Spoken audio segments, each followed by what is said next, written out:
Hi Bheems గారు hi నాలుగు కావాలన్నా నాలుగు కావాలి సార్. అడిగాను నాలుగు కావాలి నాలుగు సార్ అయితే యాక్చువల్గా వెంకటేష్ గారు ఇక్కడే సార్. అంటే మేము ఈ సినిమా చూస్తున్నప్పుడు ఇంట్లో వెళ్ళాలి వంటింట్లో ప్రియులు ఆ కైండ్ ఆఫ్ వైబ్ కనపడింది. తర్వాత ఏంటంటే అనిల్ గారు డ్రైవ్లో వెళ్ళిపోయింది. సో అలాంటి ఒక ఫుల్ ఫ్లెడ్జ్డ్ రొమాంటిక్ ఎంటర్టైనర్ మీ నుంచి ఆశించిన ఇంకా చూసేవాళ్ళు చాలామంది ఉన్నారు, వెయిట్ చేస్తున్నారు. సో అనిల్ గారి దర్శకత్వంలో అలాంటి సినిమా ఏమైనా ప్లాన్ చేసే అవకాశం ఉందా? కథ బాగుండాలమ్మా, కథ బాగుండాలి. లేకపోతే దోడేసామనుకో ఇంక అవసరం అంటారు. ఎందుకమ్మా మనకు తెలియదమ్మా. ఈ have to be very honest with our selves. Anil sir చేసేయడం ఎపిసోడ్ భీమ్స్ గారు సార్ భీమ్స్ గారు హాయ్ యాక్చువల్గా మీరు ఈ సినిమాకి ఫస్ట్ అంటే వైరల్ అనేది మీతోనే స్టార్ట్ అయింది. ఈ సినిమాకి అంటే వైరల్ వైబ్స్ కానీ వ్యూస్ కానీ ఇవన్నీ కూడా. బట్ ఈ సినిమాని ప్రమోట్ చేసే బాధ్యత వెంకటేష్ గారు అనిల్ గారు ఎంతైతే తీసుకున్నారో మిమ్మల్ని ప్రమోట్ చేసే బాధ్యత అనిల్ గారు అంతకన్నా ఎక్కువ తీసుకోవాల్సి వచ్చింది. ఆ ప్రమోషన్స్ అనే దానికి మీరేంది అంటే మీ సెల్ఫ్ ప్రమోషన్ కూడా మీరు దూరమా? అలా ఏం లేదండి. ఇందాక చెప్పినట్టే తెలిసింది మనకు పనిచేయడం తెలుసు. సో అది ప్రజలకు చేరువైతే సంతోషపడతాను, ప్రజలు దాన్ని గెలిపిస్తే గౌరవంగా భావిస్తాను. అండ్ మోర్ బరువు బాధ్యత ఉన్నప్పుడు ఎక్కువ ఎలా చేయాలని దాంట్లో ఉంటాను. సో పబ్లిసిటీ అంటే నాకు దాని మీద దాన్ని ఏమంటారు, పాట పక్షి లాంటిది, మాట మనిషి లాంటిది. సో అది గెలిస్తే బాగుంటుంది అనుకుంటున్నాను. Thank you. అంటే భీమ్స్లో రెండు కోణాలు ఉన్నాయి. పాట చేసేటప్పుడు భీమ్స్లా ఉంటాడు. ఇది ఇలా అందరి ముందుకు వస్తే తనలో ఒక తత్వవేత్త, తనలో ఒక లోపల ఒక మనిషి బయటకు వస్తారు. నేను ఇంకా అంతే, నేను అలవాటు అయిపోయాను భీమ్స్కి. సో అతనితో మ్యూజిక్ స్టూడియోలో ఎక్కువ ఉండడానికి ఇష్టపడతా. బయట ఉంటే ఇదిగో గ్రంథాలయం ఉన్నాడు, గ్రంథం అన్నట్టు. వెంకటేష్ గారు అనిల్ రావిపూడి గారు సారీ యా. సో నాగవంశీ గారు రీసెంట్గా ఒక కామెంట్ చేశారు, బాలీవుడ్లో బాంద్రా జుహూ సినిమాలు తీస్తా జనరల్ ఆడియన్స్ సీటం మిస్ అయిపోయారు, అందుకే వాళ్ళకి హిట్స్ రావట్లేదని. సో డూ యూ థింక్ మన టాలీవుడ్లో people are making movies for all the BC centres mass audience and they are missing movies for family, that's why the Sankranti వస్తున్నాం ఇది సచ్ ఏ బ్లాక్ బస్టర్? అంటే తీయటం మానేసారని కాదు, కానీ దానికి ఒక వ్యాక్యూమ్ స్పేస్ వచ్చింది, గ్యాప్ వచ్చింది. సో గ్యాప్ వచ్చింది కాబట్టి ఇది ఫుల్ఫిల్ అయింది. సో ఎవ్రీ జోనర్కి ఆ సెట్ ఆఫ్ ఆడియన్స్ ఉన్నారు కాబట్టి అందరికీ మనం సినిమాలు తీయాలి. సో తీయడానికి మేము ఉన్నాం. సో అందరు దీంట్లో తీస్తే నేను వెనక్కి వెళ్ళిపోతాను కదా. సో నాకంటూ ఒక స్పేస్ ఉంది కాబట్టి ఐఎమ్ వెరీ హ్యాపీ. ఇటువైపు ఎవరు రాకుండా ఉండే మంచిది, నేను ఒక్కరిని చేసుకుంటూ వెళ్తాను. సో కాబట్టి అందరూ వచ్చి దీంట్లో చేయమని మీరు అడగద్దు, చేయమని నేను ఎవరికి చెప్పను, నేను ఒక్కరిని ఉంటాను, నాకు చాలా హ్యాపీ. భీమ్స్ గారు hi. I was going through some old videos yesterday, Ravipudi garu 10 years కానీ I found one of your video during Ala Ela 2014. So అప్పుడే చెప్తున్నారు 10 years అయింది ఇండస్ట్రీకి వచ్చి అండ్ ఇట్ ఫీల్స్ లైక్ ఒక హిట్ వచ్చింది అని. సో లేటర్ మీరు కొన్ని మూవీస్ అవి చేసినా కానీ Dhamaka until Dhamaka it was not that great.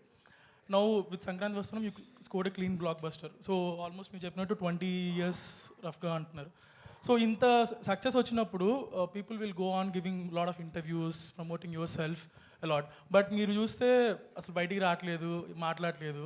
So Ravipudi గారు మీకు ట్రైనింగ్ ఇవ్వలేదా ప్రమోషన్స్లో వీటిలో? ఫస్ట్ చిన్న correction, Dhamaka is 100 crore grosser. That's the biggest hit for Bheems and Ravi Teja garu. Yeah but again ధమాకా చాలా పెద్ద హిట్. ధమాకా తోటే భీమ్స్ చాలా ఫేమ్లోకి వచ్చాడు. సో అతను అంటే ఇప్పుడు నేను ఇంత పెద్ద సినిమాలు చేస్తూ కూడా భీమ్స్ నేను కన్సిడర్ చేయడానికి కూడా ఒక మార్కెట్ పరంగా అతని ఆడియో ఎలా ఉంటుందని నేను అనలైజ్ చేసుకుంటాను. So Dhamaka gave that confidence to me. So Bheems ధమాకాతో ప్రూవ్డ్ ఇది ఎక్స్టెన్షన్ తన కెరియర్కి అని నేను అనుకుంటున్నాను. ఏం భీమ్స్ అంతేనా? Sir adding to that one important question. Important. Yes sir. Sir answer చేయలేదు ఇంకా ఇంత కామెడీ ప్రధానంగా ఉన్న సినిమాలో భీమ్స్ ఆన్సర్ నేను ఇచ్చేసా. కానీ ఆన్సర్ చేస్తారు. అనిల్ గారు మీకు నేర్పలేదా ప్రమోషన్స్? చెప్పు పబ్లిసిటీలో ఎలా ఉండాలనేది. లేదు గోదావరి గట్టు మీద రామశిలకవే, గోరింట కెట్టుకున్న సందమామవే, ఊరంతా చూడు ముసుగే తన్ని నిద్రపోయిందే, ఆరాటాలన్నీ తీరకపోతే ఏం బాగుంటుందే, నాకంటూ ఉన్న ఒకే ఒక్క ఆడదిక్కువే, నీ గండే కాకుండా నా బాధలు ఎవరికి చెప్పుకుంటాలే. ఇదే నా publicity. Basically technically usefully it's a blockbuster Pongal. మాటల కంటే పాటలే బాగుంటాయని చెప్తున్నాను అతను. సార్ ఇది టీచర్స్ ఎపిసోడ్ పెట్టడానికి ప్రధాన కారణం ఏంటి సార్? అంటే ఫన్ ఫిల్డ్ ఫిలింలో ఉన్న. So is there any reason or specific inspiration to incorporate this teachers episode sir? అంటే ఎనీ ఫిల్మ్ అండి, ఫన్ ఫిల్మ్ అని కాదు. ఇట్స్ లైక్ ఏ జానర్లో తీసినా ఒక సినిమాకి ఏదో ఒక కంక్లూజన్ ఉంటే, ఒక సోల్ఫుల్గా ఉంటే ఆ సినిమా వెళ్ళేటప్పుడు ఆడియన్స్ ఒక చిన్న ఫీల్తో బయటకు వెళ్తారు. ఊరికే సరదాగా నవ్వించేస్తే ఈ సినిమా నుంచి మనం ఏం తీసుకెళ్తున్నాం అనేది ఎప్పుడు నేను ఆలోచిస్తాను. అందుకే ప్రతి సినిమాలో కూడా ఏదో ఒక చిన్న కంటెంట్, అది మనం ఎంతవరకు ఇంకాపరేట్ చేయగలం అంతవరకు చేస్తూ ఉంటాం. సో నేను హిందీ ఫిల్మ్స్ కూడా కొన్ని చూస్తే, ధమాల్ కానీ గోల్మాల్ కానీ, వాళ్ళు కూడా సినిమా అయ్యే టైంకి ఏదో చిన్న కంటెంట్ చెప్తారు. సో లైక్ దట్ మనకు ముందు సినిమాలో కూడా చూసినా కూడా అహనాపెల్ అంటా కానీ ఏదో ఒక క్యారెక్టర్ రియలైజేషన్, ఒక చిన్న కంటెంట్ ఏదో చెప్తారు. సో అలాంటి చెప్పడానికి ట్రై చేసాం. లక్కీగా ఈ సినిమాలో ఒక మాస్టర్ గారి ట్రాక్, సో ఒక టీచర్స్ పట్ల ఉండాల్సిన ఒక మినిమం మనం ఒకసారి గుర్తు తెచ్చుకోవాలి అనే ఒక చిన్న కంటెంట్ చెప్పాం. అది చాలా మందికి రీచ్ అయింది. అనిల్ గారు ఇక్కడ Anil Venkatesh garu important controversy or tricky casual personal question personal personal Venky గారి personal I don't answer many no. Anil garu అయితే యాక్చువల్లీ మీరు ఆ మూవీలో ఒక మెసేజ్ ఇచ్చారు కదా, పెళ్లికి ముందు ఏ లవ్ స్టోరీ కూడా భార్యలకి చెప్పొద్దు అని చెప్పి. అలాంటి సిచ్యువేషన్ ఎప్పుడైనా మీ పర్సనల్ లైఫ్ లో గత స్టోరీ లేదు అయిపోయింది. లేదు, అక్కడ ఉంటేనేగా చెప్పేది. అనిల్ గారు అనిల్ గారు దిస్ ఇస్ కీర్తి అండి. అంటే మూవీ ఆల్రెడీ సెకండ్ వీక్ కూడా రన్ అవుతుంది కాబట్టి, సో మనకి second week third week complete అయిన తర్వాత ఓటీటీ రిలీజ్ అనేది ఉంటుంది.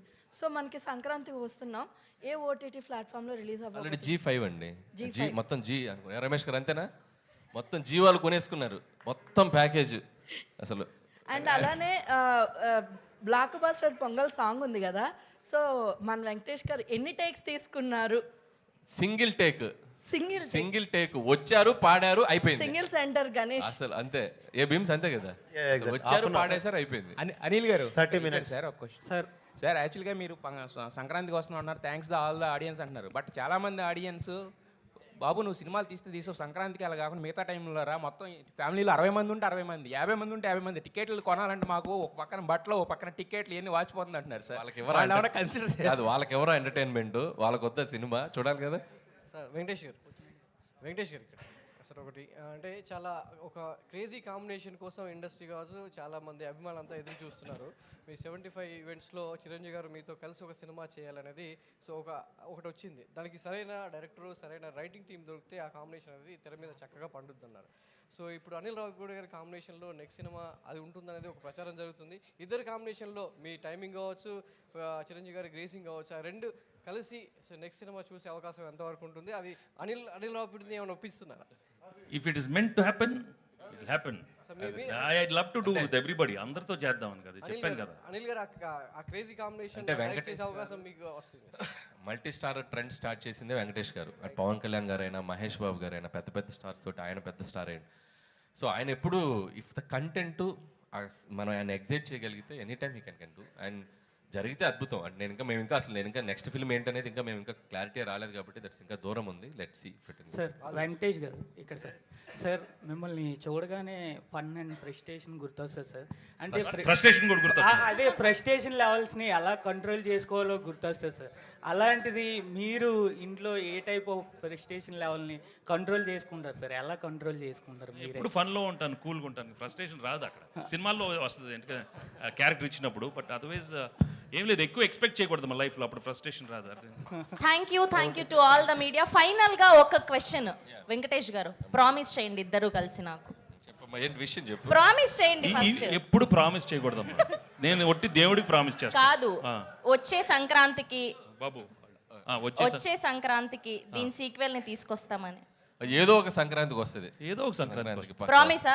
అది పింకీ ప్రామిస్ అయితే కాదు కదా. ఏం ప్రామిస్ పింకీ ప్రామిస్ దాన్ని అంటే పింకీ ప్రామిస్ అంటే నాకు ఏం తెలియదమ్మా మీ కోడ్ వర్డ్స్. అక్కడ కూడా ఏదో ఇంకీ పింకీ అన్నారు, ఏదో ఇక్కి సీన్లో అలాంటిది ఏదో కదా కదా ఏదో ఇక్కి అన్నారు. తర్వాత నన్ను అది కిస్కి అయింది, హిస్కీ అన్నారు. ఇప్పుడు నువ్వు పింకీ అంటున్నావు. పింకీ ప్రామిస్ అయితే కాదు, అంటే ఫేక్ ప్రామిస్ కాదు కదా. పింకీ అంటే ఫేక్ అలాంటి లేదు, ఇది true promise. Okay, thank you so much. Yes, and 10 years complete చేసుకున్నారు కాబట్టి అనిల్ రావిపూడి గారు. అండ్ అలానే బ్లాక్ బస్టర్ సంక్రాంతి సెలబ్రేషన్ సందర్భంగా కేక్ కటింగ్. ఎస్.